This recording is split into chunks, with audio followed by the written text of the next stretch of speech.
Sí. Bueno, ¿qué tal? Buenas noches. Yo voy a leerles el currículum. María Cecilia Dominich es licenciada en Ciencias Naturales y diplomada en Enseñanza de las Ciencias. Fue guía en la Reserva Ecológica Costanera Sur, en el Museo Argentino de Ciencias Naturales y en la exposición Mini Médicos dependiente del CONICET. A nivel terciario y universitario, fue docente adjunta de Biodiversidad Animal para el Instituto Fundación Perito Moreno y de Herpetología. Evolución biológica, educación ambiental y rescate, rehabilitación y recría de la fauna en la Universidad KS. Su experiencia como formadora de formadores comenzó en 2014 como miembro del equipo del Plan Nacional de Ciencias Naturales del Ministerio de Educación de la Nación. Es miembro del equipo del proyecto ambiental desde el año 2013 como docente del curso online de anfibios y desde el 2019 también de evolución y enseñanza de las ciencias naturales. Actualmente forma parte del Departamento de Ciencias Naturales del Instituto Superior de Estudios Pedagógicos. Es docente a nivel secundario, universitario y mamá de un niño y una niña. Bienvenida. Gracias, muchas gracias. Julieta Antonelli es licenciada de Ciencias Biológicas de la Universidad de Buenos Aires, profesora de enseñanza media y superior en Biología del Instituto de Investigación en Didáctica de las Ciencias Naturales y la Matemática, Universidad de Buenos Aires. Escritora. Durante 11 años fue docente de clubes de ciencias en el Ministerio de Educación de la Ciudad de Buenos Aires, llevando a cabo talleres de ciencias naturales para chicas y chicos en edades escolar y asesoría en los laboratorios de las escuelas primarias. También se desempeña como formadora de formadores, elabora secuencias didácticas y proyectos que se incluyen en las políticas educativas de la ciudad. Ha asistido y presentado trabajos, ponencias y talleres en diversos congresos nacionales e internacionales de biología y enseñanza de las ciencias naturales. Escribió el libro para chicas y chicos en varias editoriales. Es miembro del equipo de Proyecto Ambiental, Escuela de Educación Ambiental, desde el año 2019, como docente del curso online de enseñanza de las ciencias y dicta el taller de bichos. Bienvenida. Bienvenidas. Muchas gracias a todos y todas. Bueno, entonces vamos a dar inicio. Voy a empezar a compartir nuestra presentación. Ya saben quiénes somos. Yo soy Julieta Antonelli. Está presente Cecilia Dominich. Somos especialistas en enseñanza de las ciencias naturales, en didáctica. Y además, como ya les comentaba anteriormente, somos amigas, lo cual es muy, muy importante. Y entonces vamos a presentar, en el marco del Día de la Conciencia Ambiental, esta charla junto con ustedes, titulada Biofilia y mirada naturalista como herramienta para la educación. Descubrir el mundo antes de informar el desastre. Estas somos nosotras. Compartimos estas fotos para el folleto. Acá lo que ven es parte de algunos de los momentos compartidos en el trabajo. Tenemos un montón de momentos compartidos como amigas, pero seleccionamos algunos momentos laborales, ¿sí? En los que aprendimos mucho la una de la otra y entre colegas. Entonces, para ordenar el encuentro de hoy, vamos a presentar 4 momentos distintos. El primero es una indagación inicial. El segundo, presentación de conceptos y reflexión. El tercero es la presentación finalmente de un enfoque llamado mirada naturalista, que tiene que ver con la integración de la educación ambiental con la enseñanza de las ciencias naturales. Y por último, el cierre y la despedida. Bueno, entonces vamos a empezar con las siguientes preguntas, ¿sí? Las siguientes preguntas las vamos a compartir con ustedes. Les vamos a pedir a los y las presentes que empiecen a responder en el chat algunas de estas preguntas, algo que quieran compartir en relación a estas experiencias. Y las preguntas son las siguientes. ¿Cómo te enseñaron a relacionarte con la naturaleza en la escuela? Otra pregunta es, ¿qué sentís cuando recibís información o educación sobre problemáticas ambientales, ¿sí? Así que habilitamos el chat, también nos pueden interrumpir, pueden levantar la mano y charlamos al respecto sobre estas preguntas. ¿Cómo te enseñaron a relacionarte con la naturaleza en la escuela? ¿Y qué sentís cuando recibís información o educación sobre problemáticas ambientales? ¿Sí? Y mientras van pensando en estas preguntas, ¿sí? Les vamos a contar qué nos pasa a nosotras, a Cecilia y a Julieta, en relación a esto que estamos charlando, ¿sí? La primera pregunta, ¿cómo te enseñaron a relacionarte con la naturaleza en la escuela? Hace tiempo que yo fui a la escuela, pero les cuento que las problemáticas ambientales o los temas ambientales, mientras yo fui a la escuela, estuvieron ausentes, ¿sí? Entonces, ¿cómo te enseñaron? Podría decir que de manera nula. Y sabemos, porque somos docentes o estudiantes para ser docentes, que las palabras enseñan, los contenidos que se presentan enseñan, pero también enseñan las ausencias y los silencios a través del currículo oculto. Así que ese silencio también fue una enseñanza de que no estuvo presente la educación ambiental en mi formación. Pero lo que sí recuerdo, que les voy a compartir, es que yo fui joven en los años 90, en la década de 1990, y empezó a haber un auge de información en relación a temas ambientales, y recuerdo vívidamente, a veces de manera que no podría decir positiva, sino negativa, esas imágenes, tal vez ustedes las recuerdan, de barcos balleneros cazando ballenas y de personas tratando de defender las ballenas de esos megabuques, factorías que las estaban cazando. Y también recuerdo algunas imágenes, también no muy positivas, de personas cazando focas y golpeando focas bebés sobre la nieve, ¿sí? No sé si saben a qué me refiero, por ahí las personas de mi generación saben porque fueron muy comunes en los años 90, incluso en los 2000, ¿sí? Así que ahí les compartí mi recuerdo que tengo acerca de educación ambiental en mi juventud y de temas ambientales, cómo fue que llegaron a mi vida los temas ambientales. Así que ahora le paso la palabra a mi compañera Ceci, pero miren que ya pueden ir escribiendo en el chat, ya pueden interrumpirnos, ¿eh? Bueno, mi experiencia, la verdad es que no me acuerdo. No, también como Juli, creo que no, durante la educación primaria no hubo un comentario sobre las problemáticas ambientales. Sin embargo, así como rasqueteando, sí tengo la idea de que en algún momento trabajamos algo sobre el riachuelo, porque tengo el concepto de que era y es un río muerto. Pero me gustaba mucho las fichas de animales que venían en el Villiquen y ver los documentales que estaban en la tele. Y bueno, sí, obvio, nos delata la edad. Me gustaba ver Daktari, que era una serie que pasaba en África sobre animales y la aventura de las personas que estaban trabajando como veterinarios ahí. Y en la secundaria sí recuerdo que las temáticas ambientales estaban presentes porque había un taller particular sobre ecología. Y ahí surgió el tema de problemáticas como problemas, pero bueno, estábamos en la adolescencia y particularmente era un taller extracurricular. Pero más allá de eso, en las horas de clase lo único que se veía era animales solo, con sus características, cosas que a mí me apasionaban. Y justamente por eso iba a esas horas especiales. Así que contamos nuestras experiencias con esta ambivalencia, ¿no? Con lo que Juli decía del currículum oculto, porque no estaban presentes, y cuando aparecía algo, porque teníamos motivaciones, estaba puesta esta mirada desde el problema. Vamos a ver qué es lo que dicen en el chat. Pues yo estoy desde el celu porque me quedé sin wifi, le voy a Yo pedir lo a veo Juli que bien. lo lea, porque no quiero hacer lío.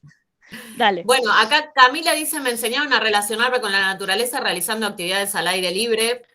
Buenísimo. Ya sabemos que las actividades al aire libre desde las primeras infancias son muy importantes. Inés nos dice, por lo que recuerdo, solo me enseñaron a pensar en la naturaleza con respecto al cambio de las estaciones. Y en cuanto a la educación ambiental, eran solo problemas, lo que estaba mal o destruido. ¿Sí? Ahí tenés experiencias parecidas a las mías. Para esta relación, mayormente, dice Fede, no llevaban a lo que era el camping El Rey en Reconquista. Ir de camping es una gran oportunidad para conectarse con la naturaleza. Para acercarnos a la naturaleza hay muchas actividades de observación. Muy bien. Romina dice, en la escuela, en mi caso, en la secundaria, estaba creado el CES, Centro Ecológico de Subiría, y el que quería participar en estos temas podía participar y desde ahí que sigo participando con relación a la naturaleza. Bien ahí. Cuando recibo información sobre problemáticas ambientales, en muchos casos me pone muy triste que se ignore ciertas problemáticas que las vemos a diario, pero no hacemos nada como los basurales a cielo abierto. Bueno, ¿alguien quiere tomar la palabra y comentar algo en relación a esto? ¿A cómo se sienten? ¿A cómo te lo enseñaron? Acá una participación más. Yasmín nos dice, me enseñaron a relacionarme con la naturaleza haciendo salidas de campo. Excelente. Y además aprendimos mucho mediante clases, ya que la secundaria era orientada en ciencias naturales. Bien ahí esa secundaria, ¿eh? Camila dice, me siento triste cuando veo animales con objetos que se dificulta la movilidad. Coincido 100%. Creo que te referís a esas imágenes de por ahí una tortuga atada, una tortuga marina atada con una bolsa. Ay, es terrible, o los tiburones, los peces me rompen el corazón. O lobos marinos, tal cual. Acá Daniela nos dice, me enseñaron a relacionarme con la naturaleza interactuando al aire libre, más que nada con respecto a pastura, porque era una escuela inclinada al agro. Y con las problemáticas ambientales me genera muchísimo miedo y dolor, más que nada lo que vemos en las redes y en la televisión. Me gusta mucho el tema de mencionar la pastura, porque acabo de leer una novela que se las recomiendo mucho, que se llama Los Llanos, que habla de tirarse sobre el pasto arriba y mirar el cielo, sentir el olor del pasto. Me encantó, así que me gustó la mención a la pastura. Gabriela dice, yo fui a una escuela de campo donde realizábamos actividades constantemente al aire libre y también hablar de las problemáticas en lo cotidiano. Y también recuerdo lo que comentabas de ver esas imágenes de ballenas y focas, sí, son terribles. Acá Julieta. Germán... Eso te iba a decir, Germán levantó la mano. Germán, ¿querés comentarnos algo? Te escuchamos. Sí, ¿se escucha bien ahí? Te escuchamos perfecto. Bien. Yo como otros de algunos de los docentes que están por ahí, nos criamos en escuelas de campo, de pueblo en realidad, donde la cuestión medioambiental, en vez de ser un objeto a estudiar y demás, era como que se la pasaba de largo.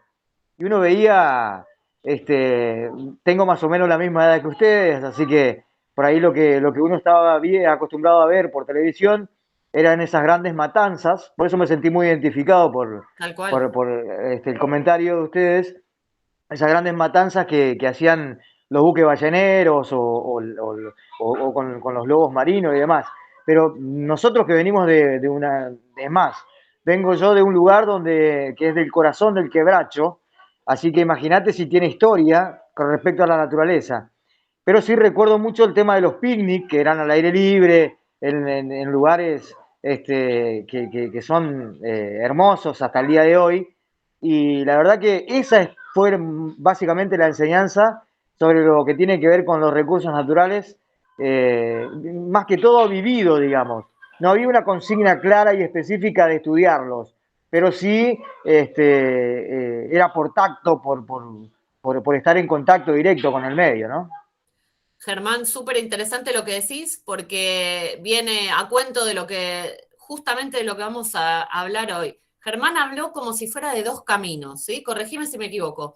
Un camino que tuvo que ver con la vivencia de ir a una escuela en un pueblo, en la cual la propuesta de la escuela en sí misma era al aire libre. Cuando había que, no sé, que comer unos sanguchitos, era en un picnic, ¿sí? Cuando había seguramente que saber cuestiones sobre plantas, sobre animales, era ahí nomás, era meterse, sumergirse en el ambiente y en el objeto de estudio, ¿sí? Ese es un camino posible. Y después tenemos el otro, ¿no? El que nos llegaba en los 90, los 2000 por los medios de comunicación, que era principalmente la televisión. También me acuerdo de las revistas de ciencia, de las revistas en los kioscos de diarios, ¿no? Que era desde la catástrofe, desde las matanzas gigantes, ¿sí? Se veía mucha sangre. Eso yo me acuerdo un montón, ¿sí? Así que Germán lo que nos trajo son dos caminos en cuanto al acercamiento a las ciencias naturales y a los temas ambientales, ¿sí? ¿Alguien más quiere hacer un comentario?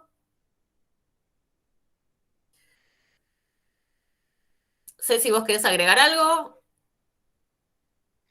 Yo quiero agregar que los programas estos que estamos mencionando, porque me resuena y es una persona que sigue hoy en día viva, es que son todos los programas de Brigitte Bardot, que ella con los años dejó de actuar, se volvió al proteccionismo de los animales, hizo documentales, bueno, esos fueron los programas que impactaron socialmente, que tuvieron mucho debate, pero que pusieron una mirada que ya estaba instalada, que era hablar sobre el problema ambiental.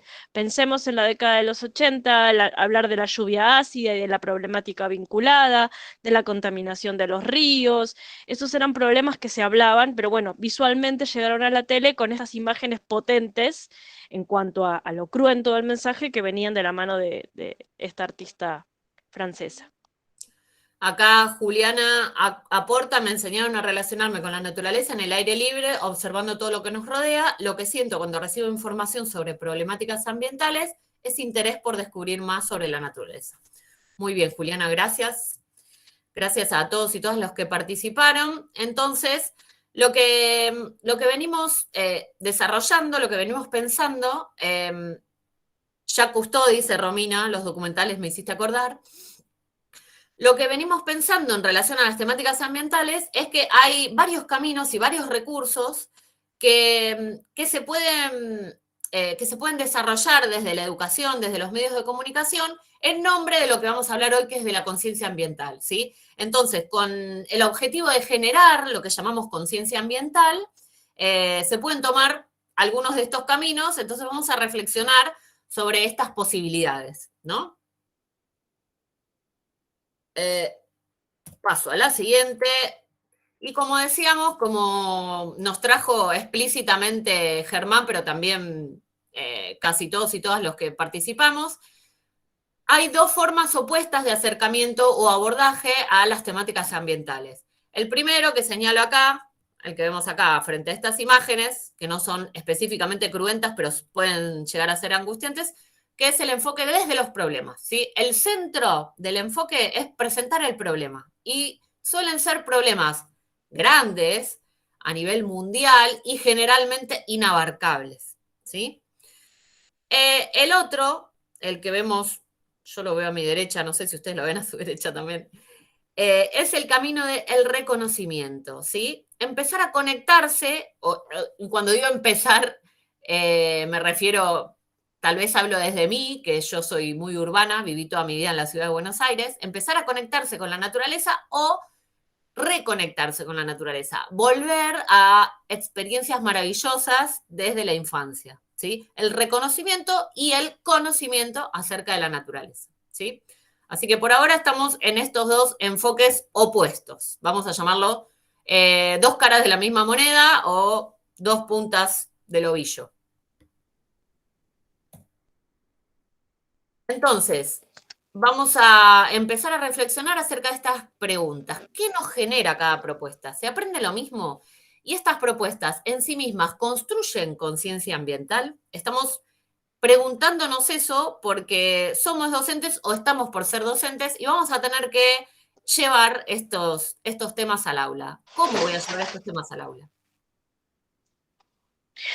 El punto es que cada uno de estos dos miradas opuestas sobre cómo abordar el ambiente arraigan aprendizajes y construyen sensaciones que van a permitir una postura a futuro sobre el ambiente. Entonces, lo que vamos a introducir ahora son dos, siguiendo esta dualidad, son dos conceptos distintos. Por un lado, tenemos el concepto de ecofobia que planteó David Sobel, y el otro concepto, pasamos a la otra diapositiva. Ahí está. El otro concepto es el de biofilia que propuso Edward Wilson, más fácil.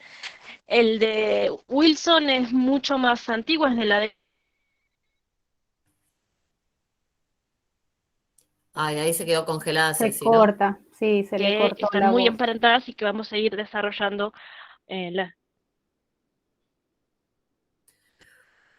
Bueno, ¿ahí me escuchan? ahí has vuelto, Ceci, medio que se cortó, pero Sí, está terrible la conexión. Bueno, los dos conceptos los vamos a ir desarrollando ahora a continuación, eso, pero tengan en claro cuáles son. Seguí, Juli.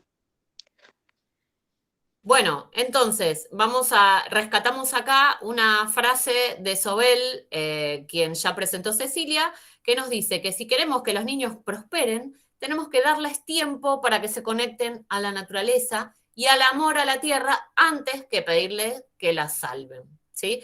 A veces parece una obviedad, sin embargo no lo es, porque este enfoque se viene desarrollando desde hace muchas décadas y sin embargo parece estar ausente en la mayoría o en muchas de las propuestas educativas que circulan, ¿sí?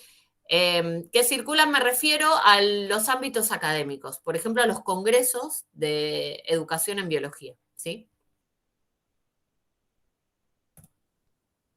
Y Sobel lo que propone es este concepto que ya introdujo Cecilia, que dice, este concepto aborda la disociación cognitiva que se genera frente a la sensación de impotencia, frustración, tristeza que se percibe frente a los problemas ambientales.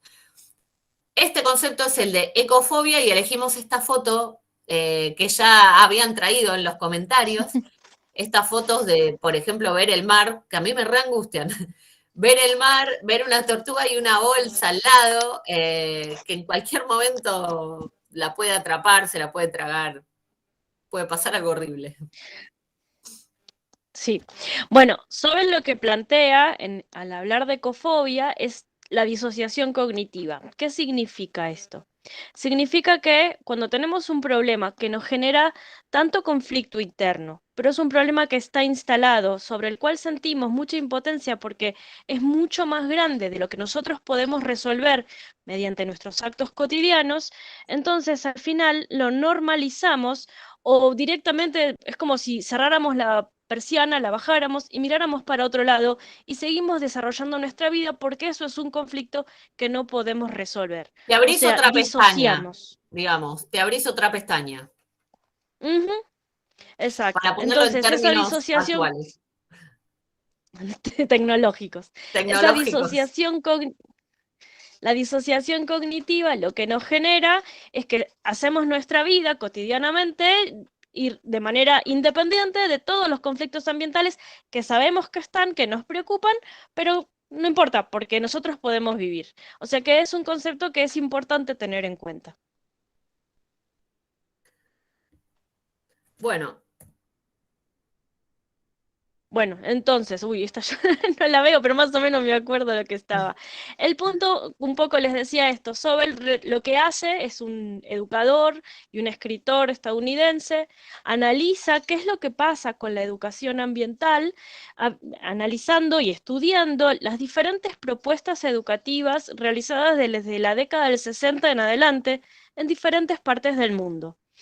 Durante la década del 60, durante la década del 70, durante la década del 80, y él no entiende por qué con tantas campañas ambientales distintas, con temas diferentes en tantas partes del mundo, no se genera un cambio en la población adulta, haciendo que los adultos sean personas más responsables ambientalmente. Entonces, él lo que encuentra en común es que siempre las campañas educativas, siempre se centraron en los problemas ambientales. Entonces se preguntó qué es lo que pasaba. ¿Por qué había tanta gente que amaba la naturaleza y que sin embargo no tomaba decisiones importantes? Pero se preguntó, y fue más allá, ¿qué pasaba con esas personas que sí tomaban decisiones responsables ambientalmente? Entonces se dio cuenta de que todas esas personas tenían en común que habían estado en contacto, habían disfrutado, tenían recuerdos maravillosos de exploración, de curiosidad, de amor, de vínculo con la naturaleza. Entonces dijo, bueno, lo que falta ahí es justamente retomar el vínculo con la naturaleza. Así como lo que plantea Sobel, hay otros autores, muchos otros, que desde los 90 en adelante empiezan a retomar y reformular estas ideas y estos acercamientos educativos para reconectar con la naturaleza. Si hacemos un análisis histórico, social, vamos a encontrar un montón de datos de cuestiones que hacen que cada vez estemos más alejados de la naturaleza. Tanto es así que decimos, nuestra casa tiene que estar libre de mosquitos, moscas, cucarachas, arañas, y todo eso tiene que quedar afuera y todo lo que está dentro de nuestra casa tiene que estar súper controlado.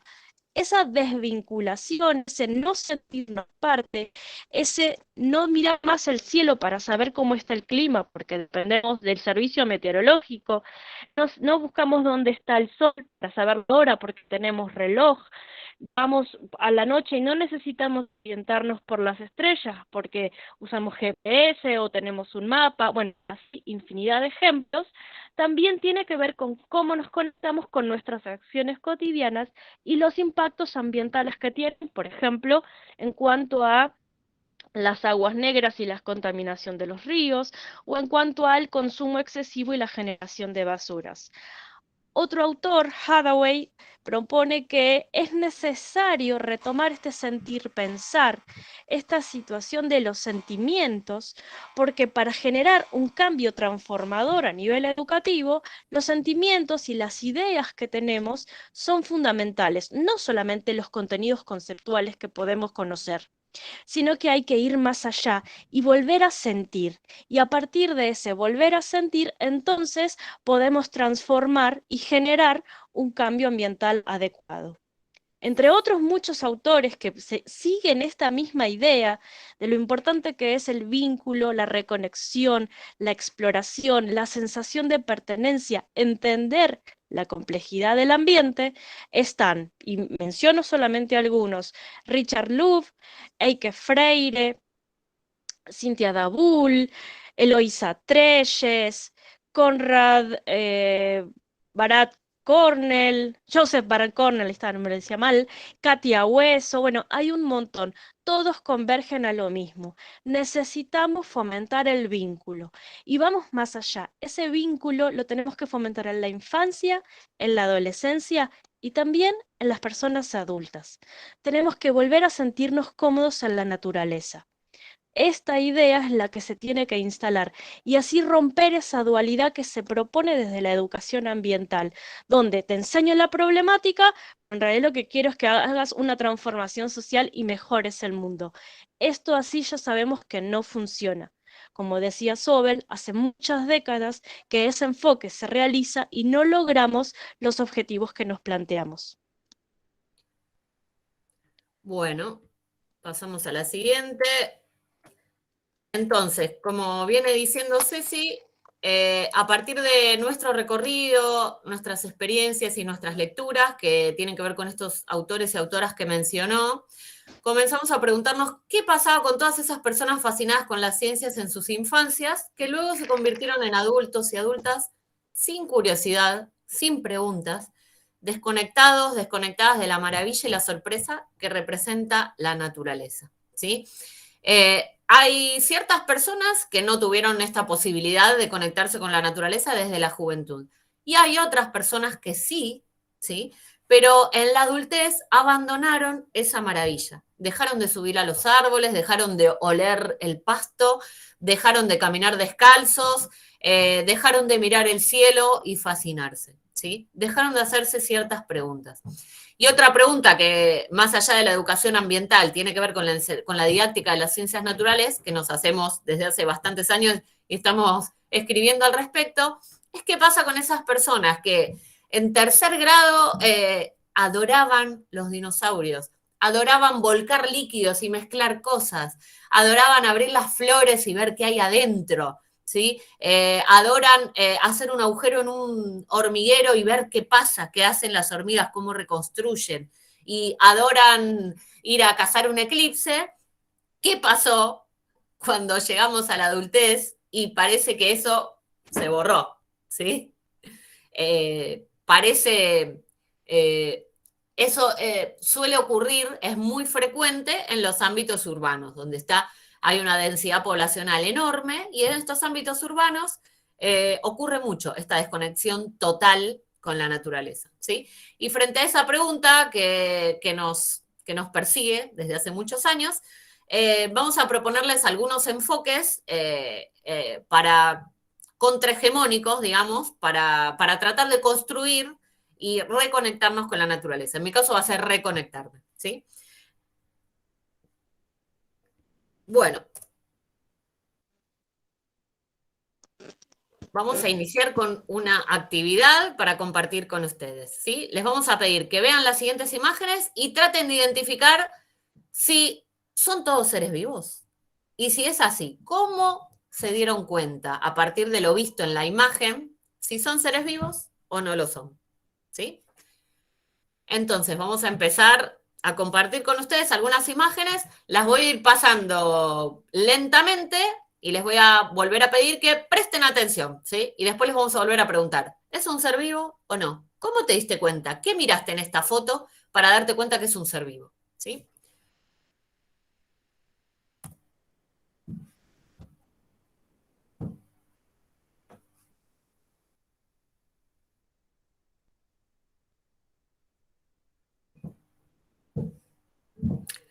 Como ven, son todas fotos muy hermosas. ¿Este dedo es tuyo, Cecilia? ¿Sabes que no me acuerdo? Puede ser, Hay que verle las huellas digitales. sí.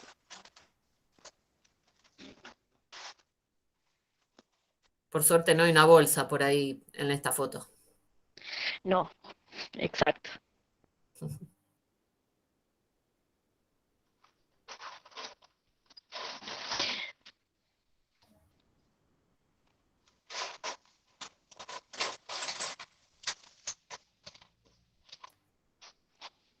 Yo creo que hasta ahí eran fáciles y ahora que empieza a pasar.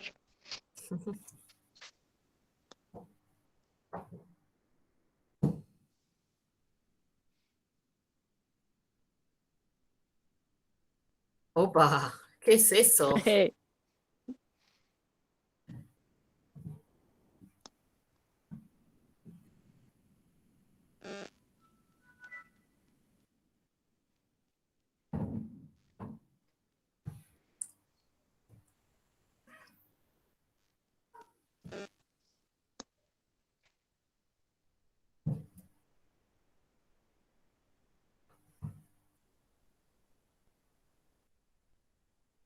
Bueno, y acá vemos todas estas imágenes en una única imagen chiquitita. Bueno, ahora les toca el turno. ¿Cómo se dieron cuenta? ¿Cuándo fue fácil? ¿Cuándo fue difícil? ¿Qué buscaban? ¿Qué miraban para saber si era un ser vivo? Pueden escribir por el chat, pueden Claro, levantar acá la podemos mano. invitarlos a que activen también el micrófono, levanten la mano y que se haga más llevadero. Yo anexo Germán. los fondos de las Ludmila imágenes. acá nos comenta que lo que miró fue el fondo de la foto, ¿no? ¿Es así? Sí, y los animales, sí. O sea que Ludmila me parece que lo que trae es que algunos se dio cuenta al toque que eran animales porque los conocía previamente, ¿no? ¿Es así? Sí, a todos, a la mayoría. A todos. Una fan de los animales, bien ahí. Y también el entorno en el que está la foto. Sí. A ver, Muchos Germán. Animal Planet, así que. Sí, yo me centré básicamente en la imagen de los animales, ¿no? Y, y bueno, también no me había dado cuenta, ahora que recién lo dijeron, pensé un poquito en el entorno, digamos, y bueno, sí, me di cuenta que si bien en algunos lugares donde hay, qué sé yo, algo de piedra, por decirlo de alguna forma, que no es un ser vivo, pero mantiene a uno, digamos, y entonces es como que estaría la trampita por ahí, ¿no? Así que, pero todos me centré más en los animales, que también hay una cuestión acá, la mayoría, y que está buena, creo, que la mayoría de los que nos centramos o de lo que vimos, digamos, en el tema de los animales, eh, es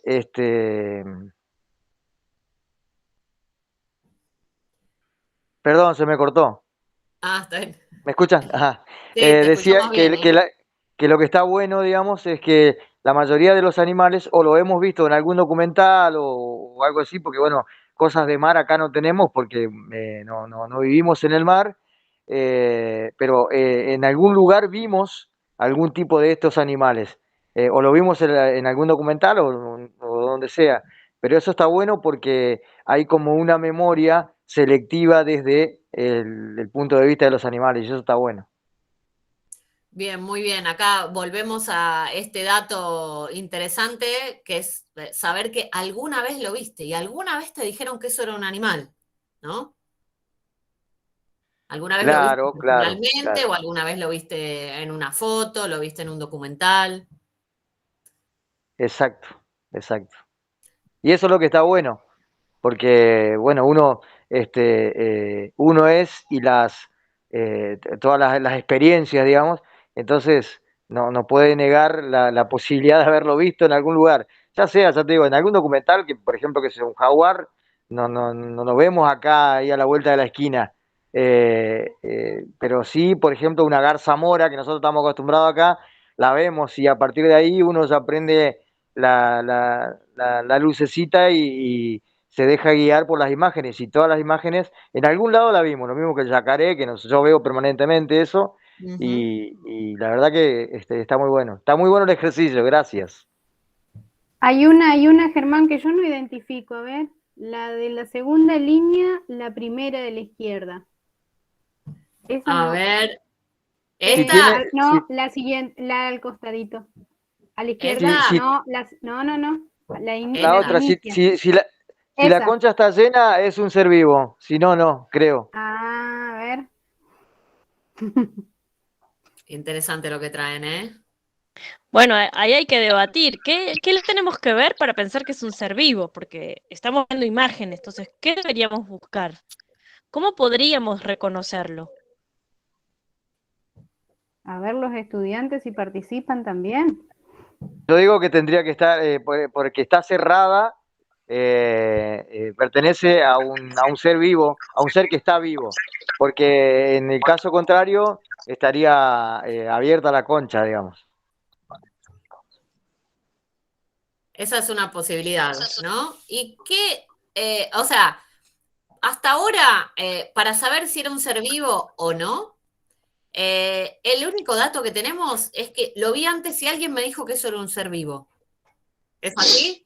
¿Qué otra cosa puedo mirar en estas fotos para saber si es un ser vivo o no? Hola, buenas tardes. Claudia, sí. Sí, hola.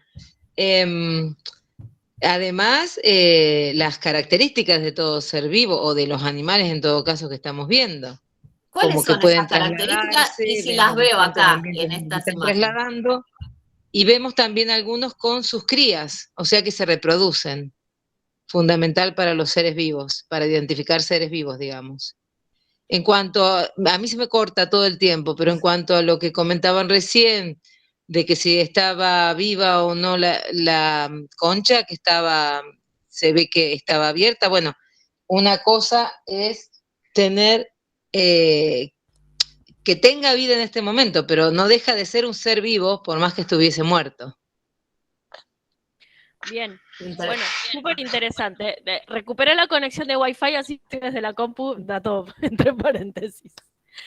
Bueno, hay muchas cosas. El hecho de que se puede estar Bueno, desplazando, como dijo Claudia, es una evidencia. Eso tiene que ver con el entorno en el que estaba el animal en la imagen.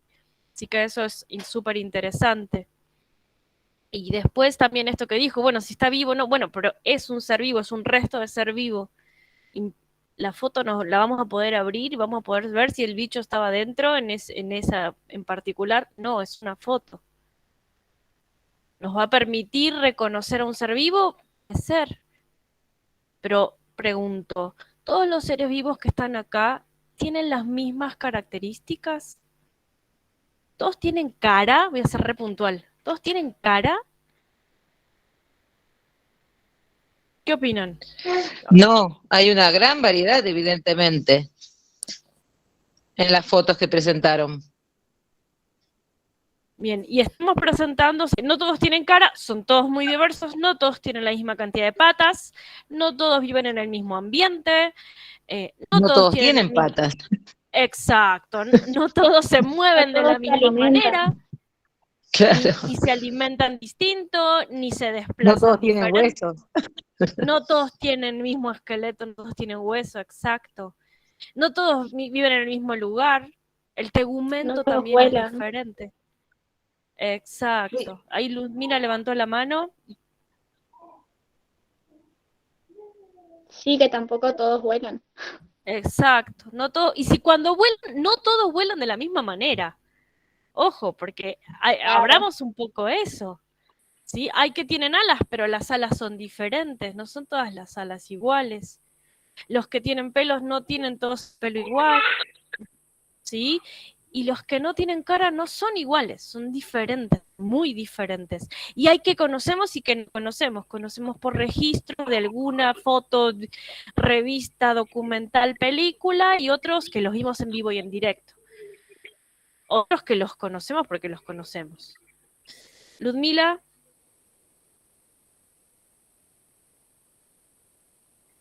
Creo que le ¿Sí? quedó levantada nomás la ¿Le manito. quedó levantado? Ah, bueno, Sí. ok.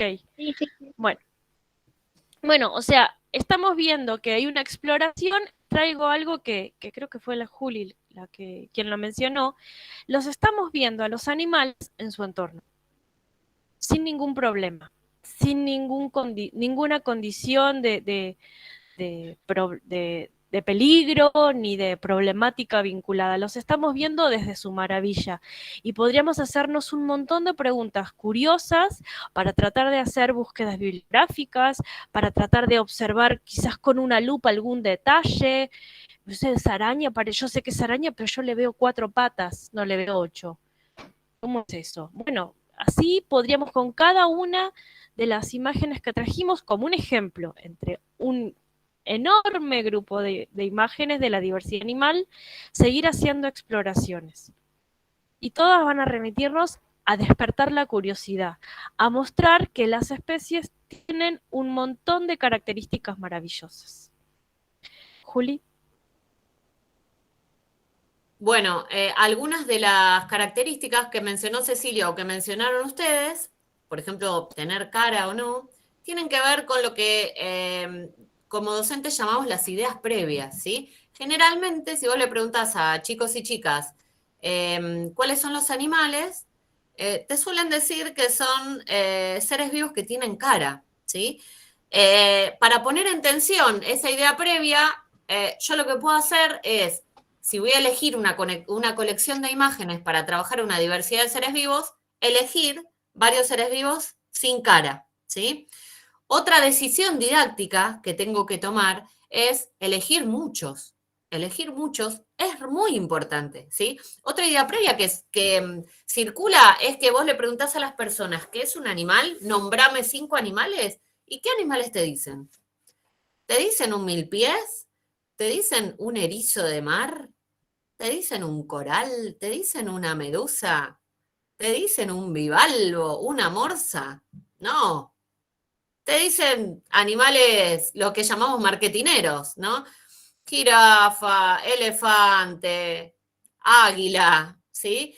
Osos. Son animales a veces que provienen de lugares muy lejanos a nuestro entorno, a nuestro país, y algunos que son muy conocidos, que traen una hegemonía cultural, ¿sí? Que son países que tienen una hegemonía cultural sobre nosotros y nosotras, y nos muestran también sus animales, ¿sí? Sus especies.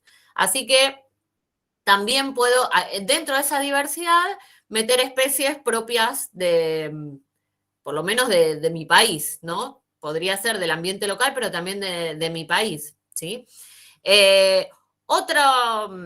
Otro ítem, otra idea interesante que tenemos que tener en cuenta como docentes es que voy a hablar de desplazamiento porque como ven, muchas fotos, si bien son fotos y traen una imagen estática, sabemos que se están desplazando. Y traer una diversidad de desplazamientos, ¿sí? Hay animales que caminan, otros que corren, otros que caminan y corren. Hay animales que nadan de distintas maneras. Hay animales que vuelan, como dijeron ustedes, pero vuelan de distintas maneras, ¿sí? Por ejemplo, fíjense que está el cóndor ahí, imagínenselo volando, seguramente que se lo imaginan planeando, no batiendo sus alas rápidamente, como si fuera un mosquito, una mosca, ¿no? Y tenemos a la mosca y probablemente se la imaginan batiendo las alas, no planeando como si fuera un cóndor. Lo mismo con la garza que mencionó Germán, que es un animal muy común para ustedes saben cómo vuela y se la imaginan a pesar de que la imagen es estática, ¿sí? Y también me puedo preguntar cómo se desplaza ese 1000 pies que está ahí, ¿sí? Si es un 1000 pies o un 100 pies, ¿cómo me doy cuenta? Bueno, por ahí puedo ir a la biblioteca, hacer una búsqueda, googlear qué características tiene un 100 pies para ver si es un 100 pies o un 1000 pies. ¿Dónde está la cabeza? En un 1000 pies que tenés acá es muy difícil saber porque encima caminan para los dos lados. Así que esa es una pregunta difícil. A mí siempre me gusta remitirme a lo mismo. En las imágenes hay animales que se arrastran. ¿Se arrastran todos iguales? Una serpiente, como esa cascabel ¿se arrastra igual que una lombriz? ¿Una lombriz se arrastra igual que una babosa? ¿Qué significa arrastrarse? ¿Cuál sí? ¿Todos se arrastran? ¿Cuál sí? ¿Cuál no? ¿Cómo definimos esto? Al hacer estas preguntas, estamos preguntándonos cosas sobre los animales, sobre cómo son, sobre qué implica ser babosa, víbora, cascabel o lombriz. Y eso está buenísimo, porque estamos incentivando la curiosidad y la observación o la búsqueda de información, que podría ser en un libro, en un documental o en salir al patio de la escuela, al jardín o a la plaza y realizar observaciones. No con la víbora de cascabel, pero sí con la lombriz y con las babosas o caracoles. Y con el 1000 pies, Y para con el ver 1000 dónde está también. la cabeza. Acá en Córdoba está lleno de 1000 pies, los amo. Bueno, entonces, nos pregunta Romina, ¿y la bola esa en el mar cómo se llama? Estábamos esperando esa pregunta. A ver, voy a tratar de señalarla. Esta decís, Romy, ¿no? ¿Qué es eso? ¿Es un animal? Yo, la verdad es que puedo suponer, dado que estamos trabajando con una diversidad de animales, que seguro que es un animal, ¿no? Romina dice que vive en un arrecife, supone. Puede ser una esponja. Sí. Es una esponja. Hay muchas y son animales súper raros. Son bellísimos. Sí, son admirables, pero son súper raros porque la verdad es que una medusa es más parecida a nosotros que una esponja. Son muy, muy particulares, súper raros, maravillosos y son tan especiales que sus células están juntas y forman un tejido, pero si las separáramos por algún motivo, seguirían vivas y funcionales y hasta volverían a tratar de restituir y conformar un nuevo tejido para volver a armar una esponja grande en pelota como es esta, porque están en esta situación de conservar características evolutivas muy antiguas, pero son células animales, por eso están en este grupo.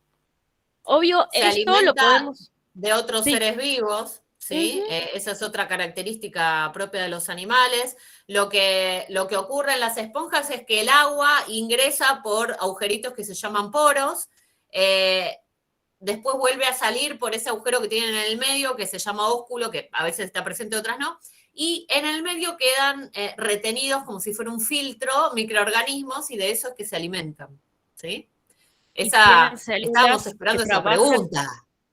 Tienen células que trabajan de manera cooperativa, o sea, se distribuyen tareas. Bueno, yo estoy acá y yo busco alimento, vos batí los cilios y hacés el movimiento de agua, vos estás de pared y actúas de defensa. O sea, hacen todo eso y son células. O sea, no hay un cerebro, no hay un sistema nervioso, son células. O sea, son maravillosos. Bueno, podríamos tener una clase de esponjas, pero no es el objetivo de la charla. Sí, porque son bellísimos. A mí me encanta. Analía ahí es fan de las esponjas, bien ahí, me gusta. Adoro todo lo que sea poco común, diríamos. Me encantan. Genial. Tienen reproducción sexual y asexual también, es un delirio. Las esponjas son... Sí. Y son unos ciclos de vida súper complejos, tienen momentos, o sea, tienen este momento que podríamos llamar de adultez, en la que están fijas en el sustrato, pero tienen momentos libres. Exacto, sí. Bien ahí tenemos una fanática de las esponjas. Bueno, así como entramos en nivel de detalle de esponja, podríamos hacer lo mismo con cada uno de los animales según cuál sea nuestro objetivo por el cual desarrollamos una actividad como esta en clase. Pero el punto creo que está claro, estamos fomentando la curiosidad y estamos fomentando la observación y nos estamos despojando de cualquier otra mirada que no sea centrarnos en el animal o en el ser vivo, en el ambiente donde habita. Y esto es algo que viene a cuento de la dualidad que habíamos planteado al principio, ¿no? Los proyectos de educación ambiental centrados o en el problema, como Juli dijo, esta doble moneda, o en el reconocimiento. Bueno, acá empezamos a hablar del reconocimiento, de la exploración, de la curiosidad y del empezar a sentir que tenemos algo en común, revincularnos con la naturaleza. Bueno, y antes de pasar a la siguiente imagen, solamente quería rescatar un concepto muy importante de un trabajo de un autor que se llama Gagliardi, que es lo que plantea es que en los diseños curriculares de ciencias naturales se debe trabajar con un eje, a partir de un eje estructurante que es el de unidad y diversidad. El de unidad, en este caso, se manifiesta sabiendo que todos estos seres vivos que mencionamos y que estamos conociendo despacito tienen algo en común, que es que los agrupamos dentro de este grupo que llamamos animales, así que tienen muchas cosas en común, pero a la vez son diversos, son muchos y son distintos, ¿sí? Trabajar con la unidad de que son animales y ampliar el universo conocido. Todos y todas sabemos que nuestros alumnos y alumnas, nuestros estudiantes, saben muchas cosas, entonces vamos a partir de esos saberes y vamos a ampliar. Es deber nuestro como docentes ampliar el universo conocido desde este eje estructurante que es el de unidad y diversidad. Bueno, entonces pasamos a la siguiente con este concepto. Bueno, acá el punto es que al empezar a explorar el entorno que habitamos, porque si bien lo hicimos con animales de diversos ambientes y diversas partes del mundo, también está bueno enfocarnos en lo local, en lo que tenemos cerca, porque es lo más pertinente.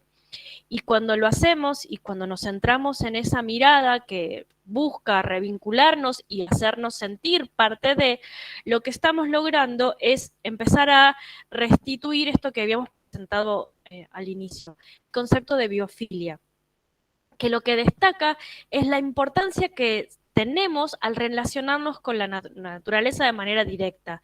¿Por qué? Porque nuestro cuerpo, aunque quizás no lo pasemos cognitivamente, nuestro cuerpo a nivel fisiológico responde positivamente al contacto directo con la naturaleza, y esto tiene una relación con nuestro origen evolutivo. Somos naturaleza, somos parte.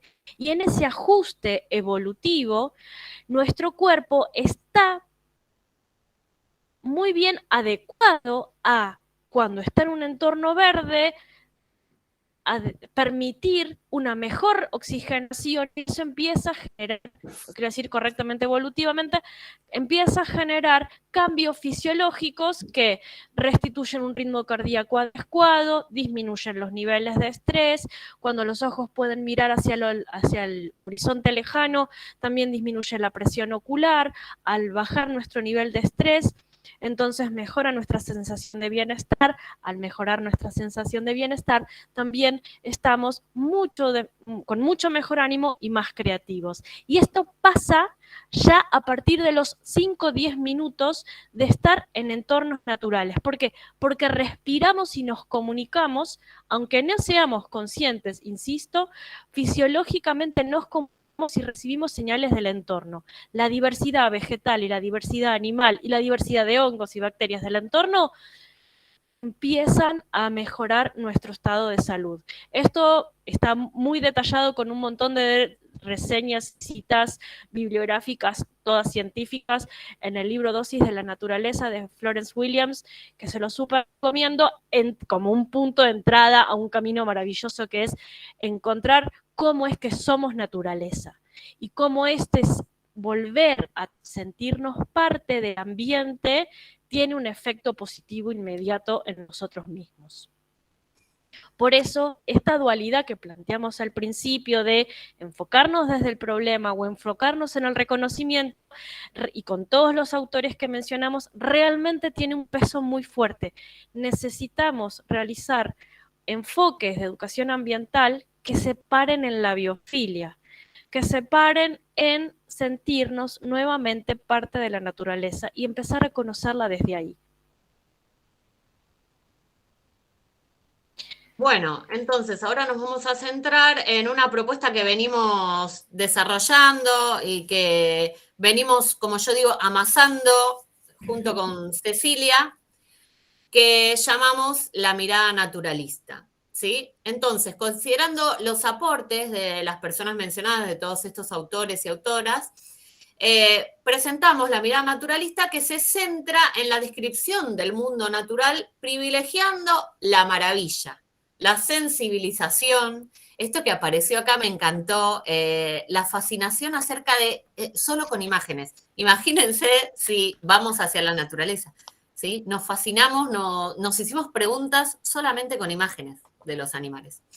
Me parece que con esta actividad realmente privilegiamos la maravilla, ¿sí? Entonces, proponemos la sensibilización, el uso de los sentidos y la observación sistemática, entre otros aspectos. Al implementar este enfoque, se asume que los problemas ambientales van a ser un emergente de esta aproximación al mundo natural, pero en una escala que puede resolverse y sobre la cual se podrán implementar cambios. No estamos diciendo que los problemas ambientales estén prohibidos, de ninguna manera, ¿sí?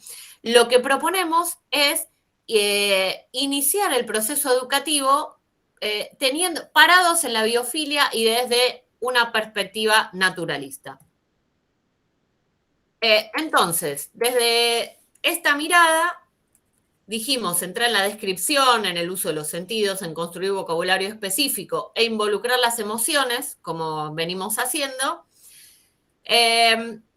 Podemos mencionar algunas estrategias que pueden ser llevadas adelante muy fácilmente en cualquier aula, ¿sí? Cualquier aula. Puede ser un aula que esté cerca de la naturaleza o un aula que esté en el medio de una ciudad cosmopolita, ¿sí?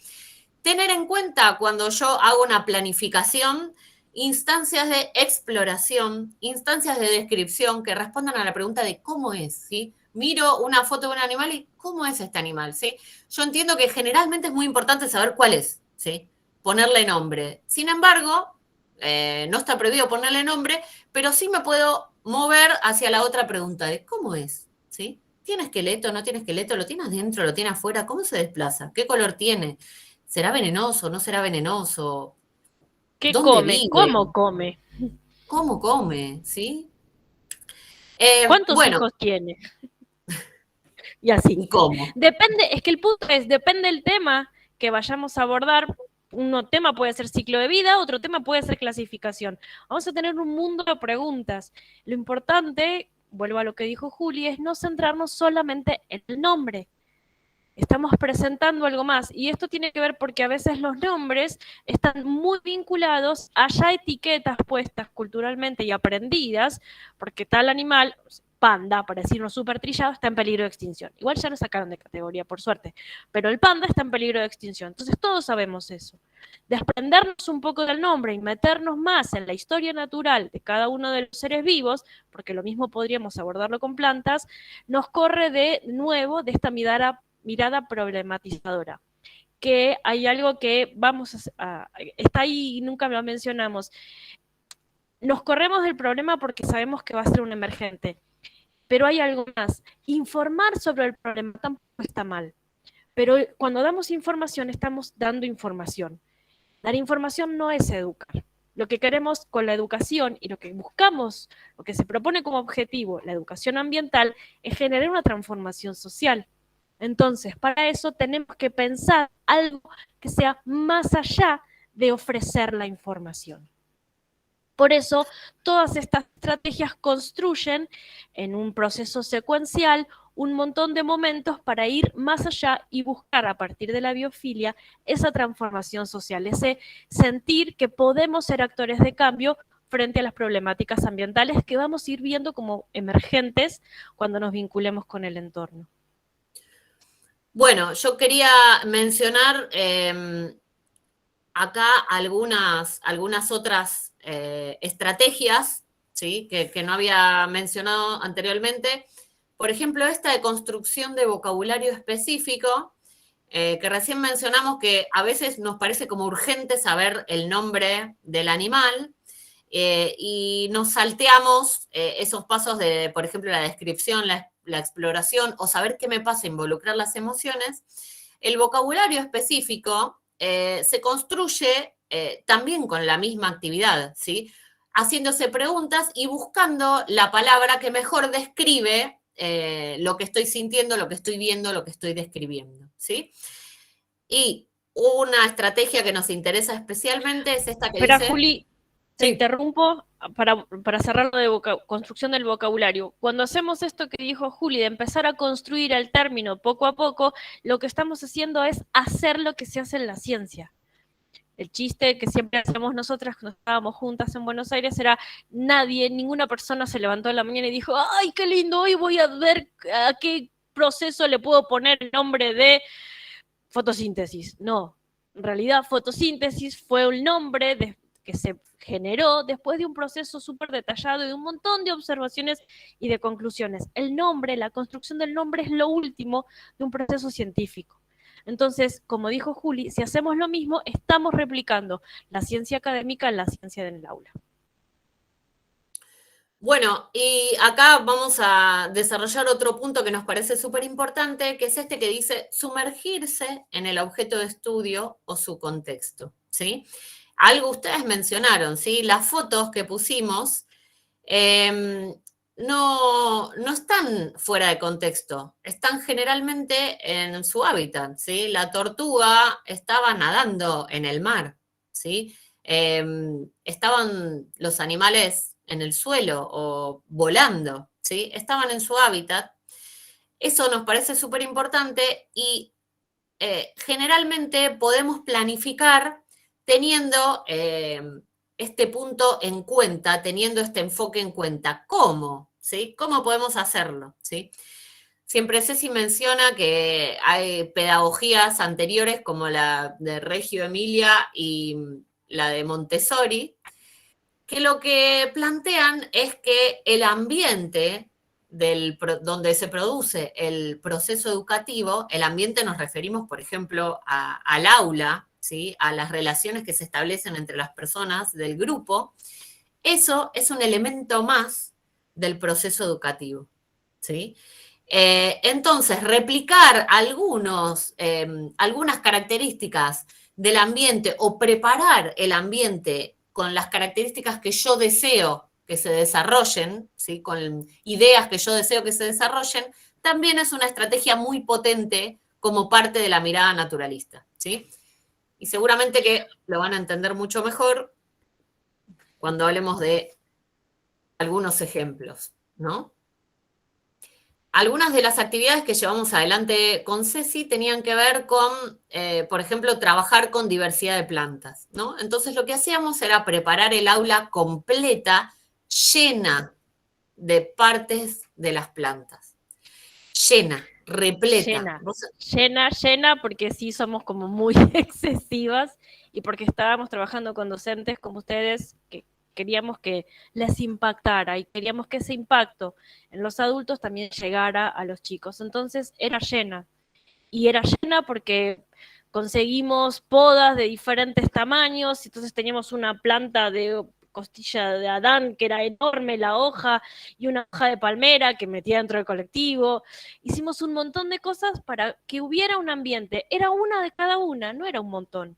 Pero de repente a un aula normal, con sus bancos y su pizarrón, la habíamos convertido con pequeños detalles en un jardín botánico misterioso, donde la propuesta era tratar de ver qué tenían en común todas esas diversidades de las partes de las plantas. Y buscábamos que la presentación fuera bonita, que invitara, no era que las cosas estaban tiradas porque sí, o puestas de cualquier manera. Por eso había bandejitas o individuales para poder concentrar la observación, dirigirla y poder observar detalles. Y había lupas de mano, lupas binoculares, microscopios, y había plantas que tenían aroma, no nuevo, nada raro, simplemente había una menta y una lavanda y quizás alguien trajo un orégano fresco, pero de repente había perfume y había un ambiente que no era el propio del aula. En eso estamos pensando también en sumergirnos y en presentar los objetos de estudio para fomentar la curiosidad, la observación y el reconocimiento. Dentro de esa diversidad de plantas, como dijo Ceci, pensábamos en diversidad de aromas, y ahí en el medio de la foto, seguramente la ven, hay una hoja de malbón.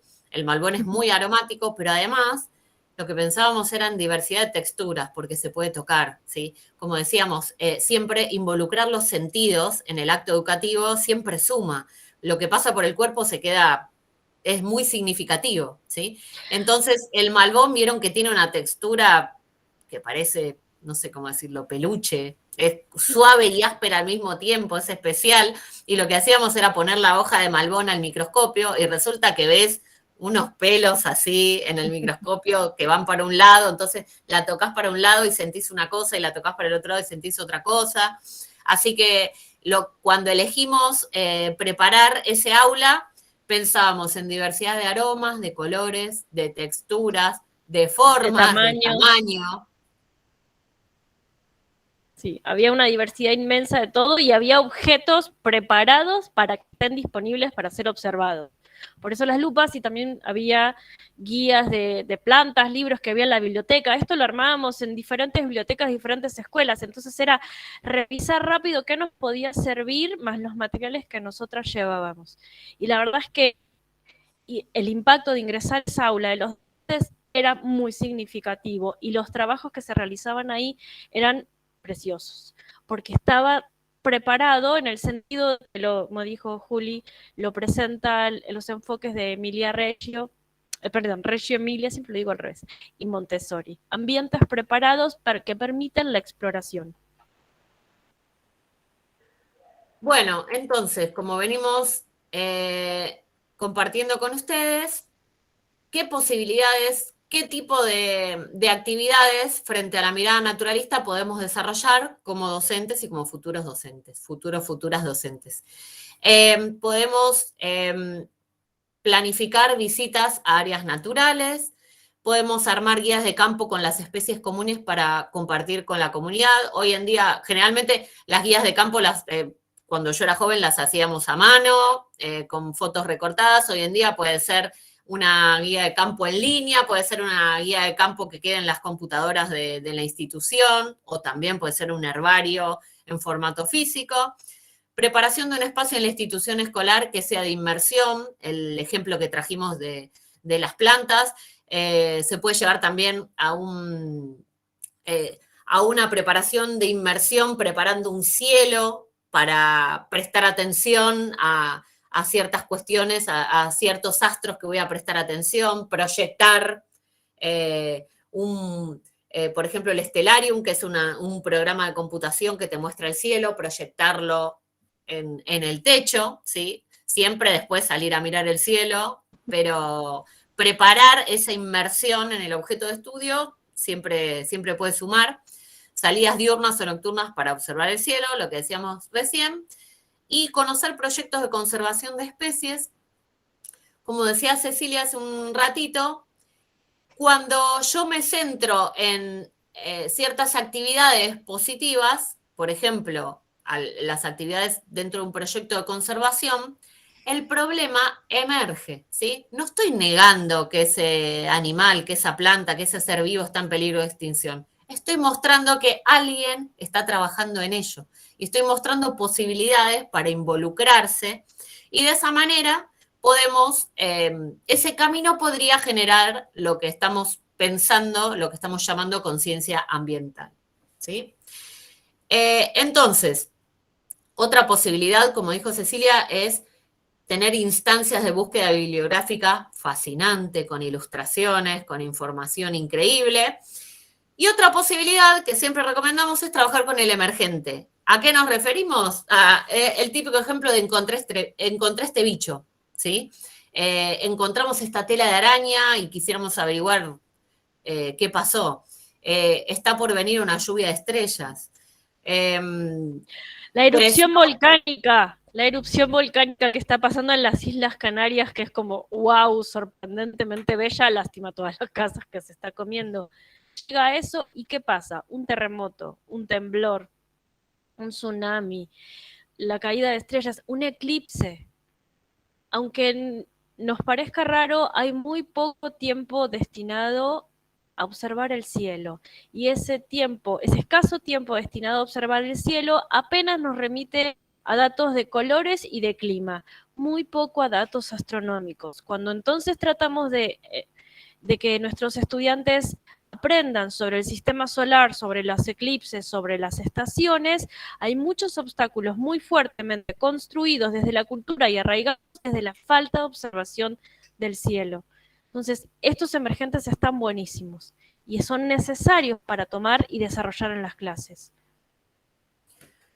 Bueno, entonces para ir cerrando, les comentamos que como docentes lo que consideramos es este concepto muy importante llamado transposición didáctica, que lo tenemos que desarrollar como una traducción, ¿sí? Como intermediarios entre la información de los problemas ambientales y el proceso de aprendizaje y enseñanza, ¿sí? No, consideramos que no necesariamente podemos presentarlos tal cual se ven, sino realizar este trabajo reflexivo como docentes de la transposición didáctica, ¿sí? Biofilia y mirada naturalista son enfoques muy potentes para llevar a las aulas y construir conciencia ambiental, y tiene que ver con este concepto de transposición didáctica, de hacer una suerte de traducción en lugar de llevarlos descarnadamente y de manera cruda a los problemas ambientales, ¿sí? Una de las preguntas que hubo en el chat que yo ya pispié es que justamente, bueno, ¿cómo hacemos para generar conciencia ambiental? Bueno, retomar este vínculo con la naturaleza a partir de la biofilia y la mirada naturalista es un camino de inicio para abordar la conciencia ambiental. Un ejemplo de secundaria es tener que hablar sobre redes tróficas y hablar sobre especies nativas, y después salir al parque de la escuela y decir, bueno, vamos a hacer actividades de reconocimiento de textura de las cortezas. Después vamos a hacer una actividad que se llama Te regalo un árbol, donde entre parejas, uno con los ojos cerrados, el otro tiene que ir guiándolo. Había 5 árboles, tampoco imagínense un bosque, eran poquititos árboles. Se tenían que ir guiando para que el que estaba con los ojos cerrados llegara a un árbol y con los ojos cerrados lo palpara y tratara de identificar características singulares que en un momento subsiguiente, con los ojos abiertos, le permitieran volver a identificar cuál era. Secundario, 18 años, 19 años, y recopados tratando de encontrar de nuevo ese árbol. Y después de eso, bueno, ¿y cómo se llama ese árbol? No tenía ni idea. Fuimos, buscamos, hicimos morfología de hojas y vimos que ninguno era nativo de Córdoba. Y entonces la pregunta siguiente fue, ¿cuáles son los nativos de Córdoba? Y entonces hablamos sobre el incendio que hubo el año pasado en nuestra provincia, que fue devastador, y pensamos qué pasó con esos árboles. Entonces dijeron, y como era el tema de las relaciones tróficas, ¿y qué pasa con los animales? ¿Cómo resolvemos eso? Ahí hubo un emergente. Así simple, y fue surgiendo en el grupo a partir de poder ir guiando los comentarios que van surgiendo. Hubo un emergente. Bueno, ¿qué es lo que vamos a hacer ahora? Vamos a hablar con un guardaparque. ¿Cómo hacemos para tener más plantas nativas? ¿Podemos ponernos en la escuela? Bueno, ahí vamos. Este es el tema de generar conciencia ambiental. Es un grano chiquitito, es muy poquitito, pero es algo que pueden hacer. Esta idea, este concepto que se tenía antiguamente, no, hace unos años atrás, de que hay que pensar en global y actuar en local, pero la verdad lo que sabemos es que el primer punto es que tenemos que pensar en local y actuar en local, que tenemos que tratar de corrernos de esa situación de disociación cognitiva ecofóbica que plantea Sobel. Si yo veo que hago acciones pequeñas, pero no logro, por ejemplo, solucionar el cambio climático, me frustro y abandono la lucha ambiental. Y pierdo las ganas de seguir siendo un promotor de conciencia ambiental. Entonces, si yo me enfoco en algo que sea local y que lo pueda resolver, algo que sea simple, que yo me dé cuenta que está a mi alcance, voy a tener frutos mucho más redituables y voy a seguir teniendo ganas de seguir comprometiendo futuro con la causa ambiental. Esta es una idea que se da a partir de pensar en una transposición didáctica adecuada y dejar la información para un momento en donde la persona esté preparada para poder recibirla. No niego que existe el problema, pero sin embargo me centro en tratar de conectar a esa persona con la naturaleza en la que habita. Bueno, y para terminar, les queríamos comentar que nuestra propuesta convoca la reflexión sobre las formas de educación que se imparten desde las escuelas, que suelen ser muy ecofóbicas, considerando el actual contexto de emergencia climática, que como decimos no es algo que se vaya a negar, y frente a la reciente promulgación de la Ley de Educación Ambiental Integral, que es la 27.621, esperamos aportar esta nueva mirada, llamada mirada naturalista, y pararnos desde la biofilia, para estimular la curiosidad dentro de las aulas, en este presente y en el futuro, con la esperanza de generar conciencia ambiental finalmente. Bueno, ahí estaban nuestras reflexiones finales.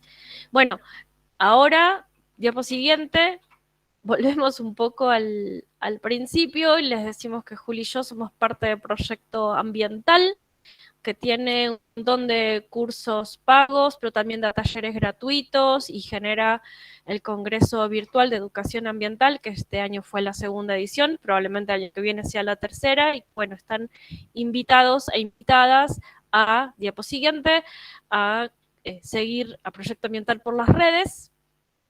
¿Sí? Ahí tienen en Instagram, en Facebook, tienen correo, teléfono y página web.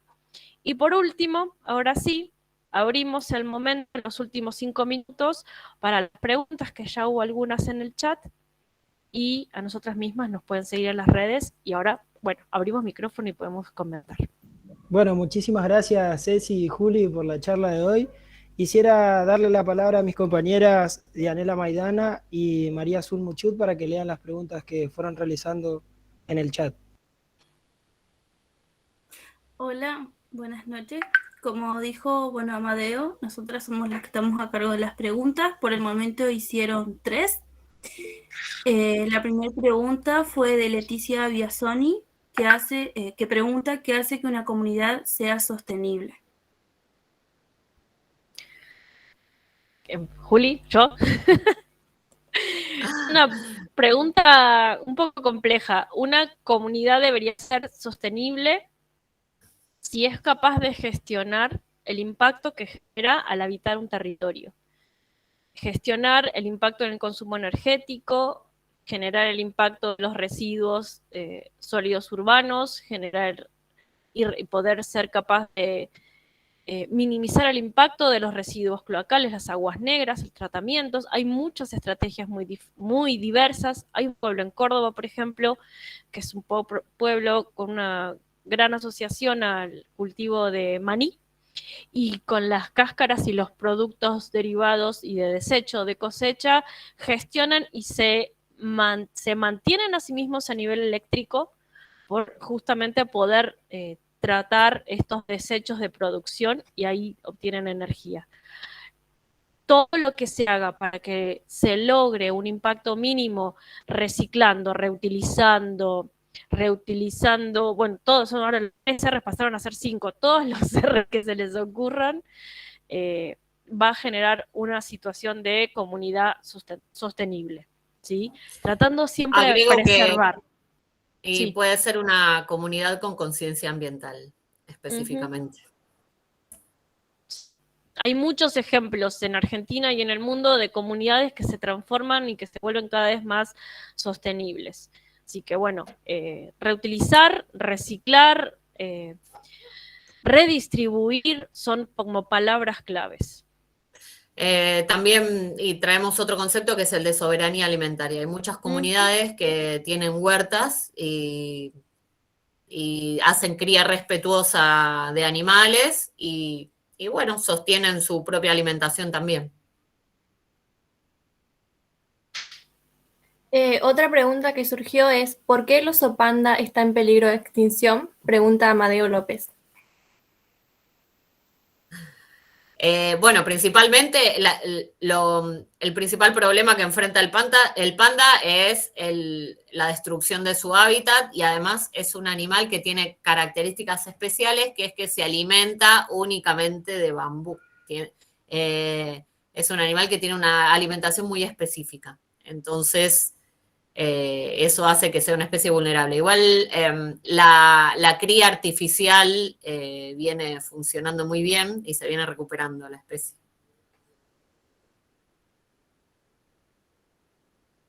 Bien, otra pregunta que surgió también, que con mi compañera estábamos hablando, que creemos que ya fue un poco contestada, fue la de Fede Cabral, que pregunta qué acciones podemos llevar a cabo para crear una conciencia ambiental. Sí, un poco estuvimos charlando, de eso trata toda la charla. Este tipo de acciones nos llevan, las que proponemos, dado que fue una de las organizaciones, es un profesorado, la que proponemos son instancias de reflexión docente, o sea, repensar nuestras propias prácticas para lograr esta conciencia ambiental. Y un camino muy recomendable es el de la mirada naturalista en cada una de nuestras planificaciones.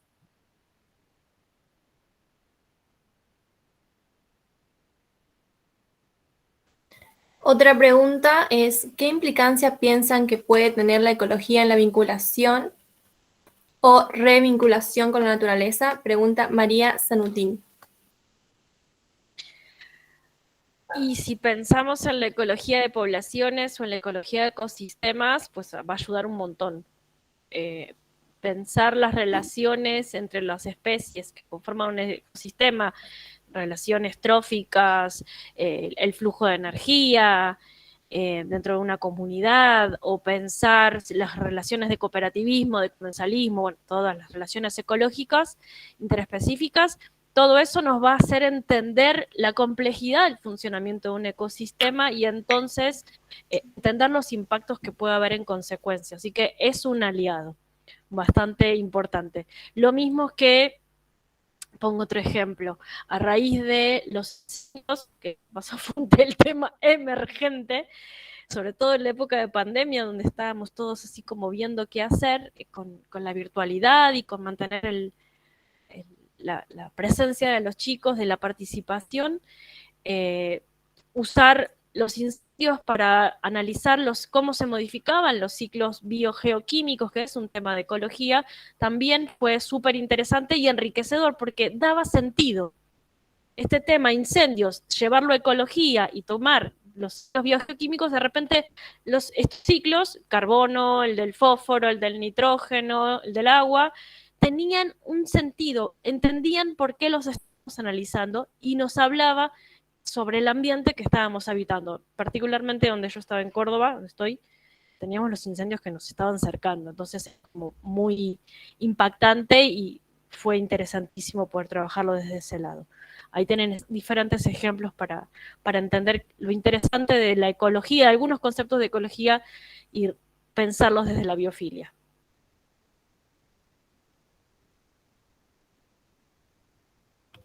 Bien, Amadeo López pregunta que ¿se les ocurrió alguna idea comercial para hacer que la producción y el consumo sean más respetuosos con el medio ambiente? Mira, nosotras específicamente nos dedicamos a estas actividades intelectuales, ¿no? En relación a la enseñanza. Sin embargo, conocemos muchos emprendimientos que se llevan adelante, por ejemplo, que buscan comunidades sustentables, ¿sí? Que buscan la sustentabilidad, ¿sí? Por ejemplo, no sé, en Buenos Aires hay un montón de agrupaciones que ofrecen cultivos agroecológicos. Entonces, qué sé yo, pensando de manera individual, yo como consumidora puedo elegir ir a comprar esos productos para alimentar a mi familia, ¿sí? En lugar de otro tipo de productos que sé que están llenos de agrotóxicos, ¿no? Así que, no, digamos, emprendimientos, lo que te puedo contar es que Cecilia con sus propias manos está haciendo su casa ahí en un terreno en Córdoba. Si eso podría llamarse emprendimiento. Ladrillo a ladrillo, palito a palito. piedra por piedra. Sí, lo único que puedo aportar es que si bien nosotras no pensamos en un emprendimiento de producción, desde el ambientalismo, justamente lo que hay que repensar es el sistema de consumo que tenemos, fuertemente. ¿Sí? Entonces, lo más acorde es no fomentar el consumo excesivo, y si hay que consumir objetos o recursos como el alimento, bueno, que estos tengan un origen menos industrial, más saludable, y cuyos componentes de residuo se vuelvan a ciclar, sea porque se reutilizan, sea porque se devuelven y se vuelven a rellenar, sea porque se pueden restituir a la naturaleza sin inconveniente. Y otro ítem a tener en cuenta como consumidores es que estos productos sean provenientes del comercio justo y que quienes los producen tengan condiciones laborales dignas.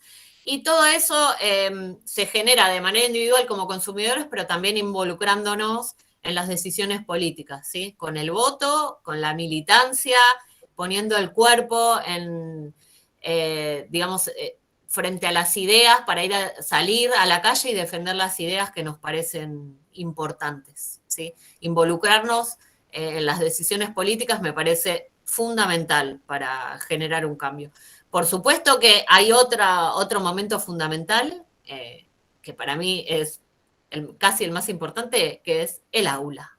El aula es mi espacio de militancia y mi espacio de felicidad, y donde me siento útil y donde puedo compartir ideas que cambian al mundo. Buenísimo. Ahora, antes de pasar al cierre final, la profesora Analía Lescano proyectará el certificado de agradecimiento hacia las disertantes. Bueno, comento que esto es algo simbólico, que también lo elaboran los chicos, ¿sí? Así que bueno, voy a compartir en pantalla para que puedan visualizar, y de todos modos después le hacemos llegar. Genial, gracias.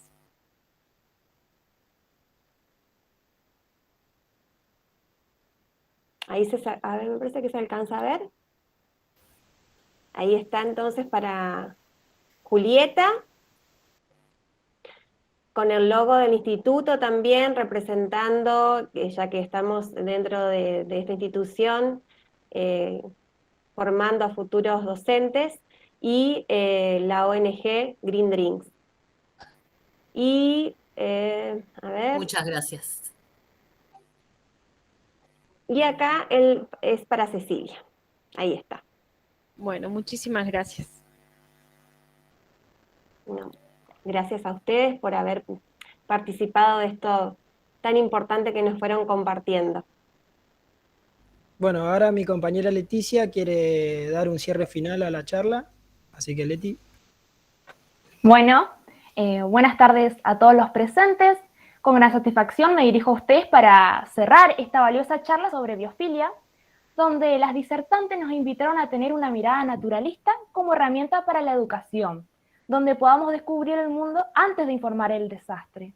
Nos propusieron algunas de las actividades que realmente fueron muy interesantes, que ellas diseñaron bajo esta mirada, y así poder reflexionar acerca de la construcción de la conciencia ambiental desde los ámbitos educativos.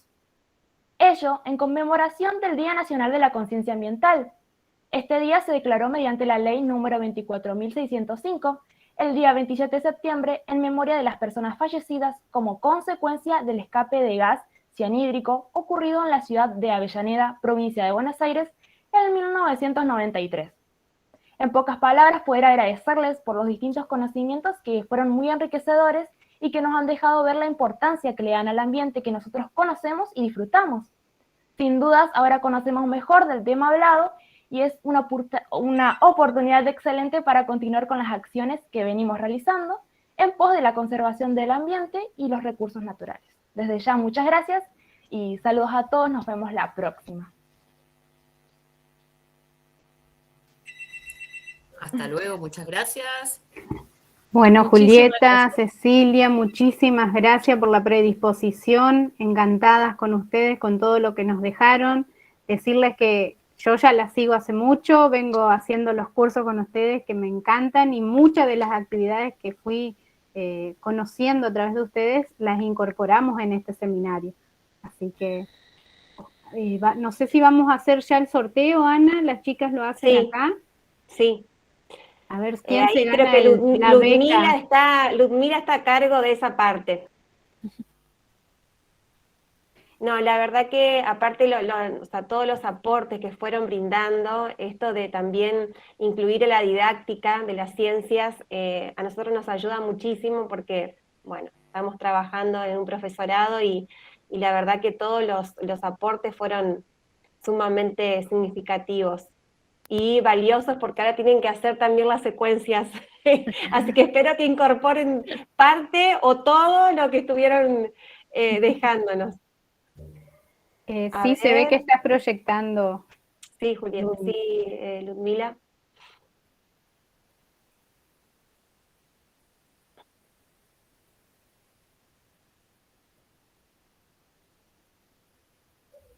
Ahí están todos los que participaron. Sí. Uy, qué nervio, yo no me anoté porque les quise dejar el lugar. Ay, yo me anoté. Bandeo, Cintia. Hay que sacar foto de eso. Ay, buenísimo. Bueno, felicitaciones a Cintia. Ganó una beca para uno de los cursos de proyecto ambiental. Bien. ¿Está Cintia presente?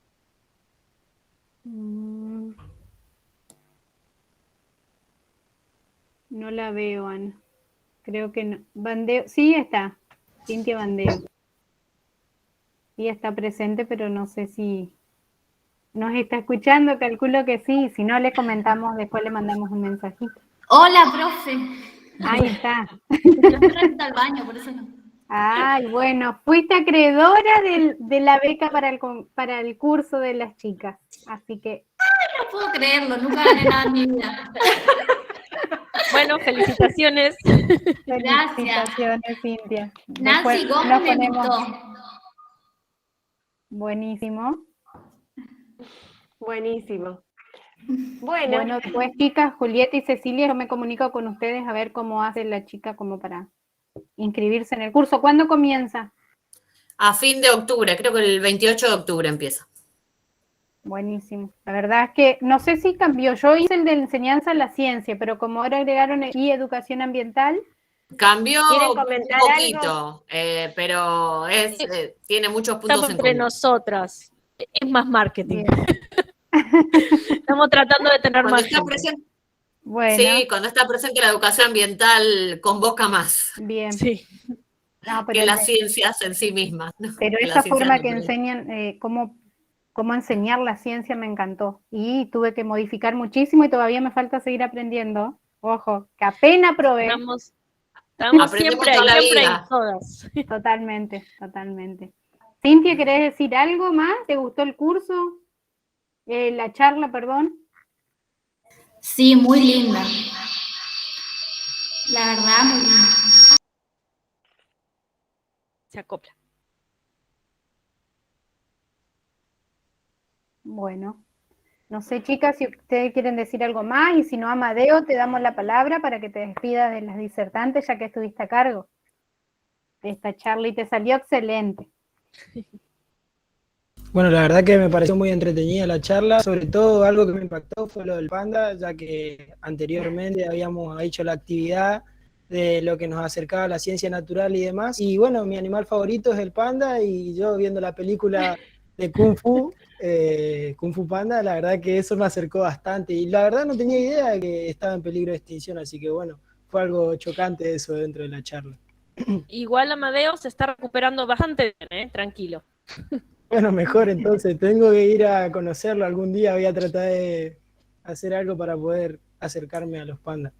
Sí, te vas a poder acercar porque, como decimos, hay cría artificial, hay centros de rescate de fauna y de rehabilitación de fauna en China que se están ocupando, entonces seguramente vas a poder acercarte, no es que tenés que meterte en ninguna selva para conocerlos, sino que seguro que los vas a poder ver. Buenísimo, genial entonces. Bueno, Julieta, Cecilia, nuevamente muchísimas gracias, las desobligamos y nosotros los estudiantes con las docentes quedamos un ratito para hacer la evaluación de nuestra participación. Muchas gracias a todos los que participaron también. Gracias, Ceci, Juli. Muchas gracias. Nos vemos. Nos vemos.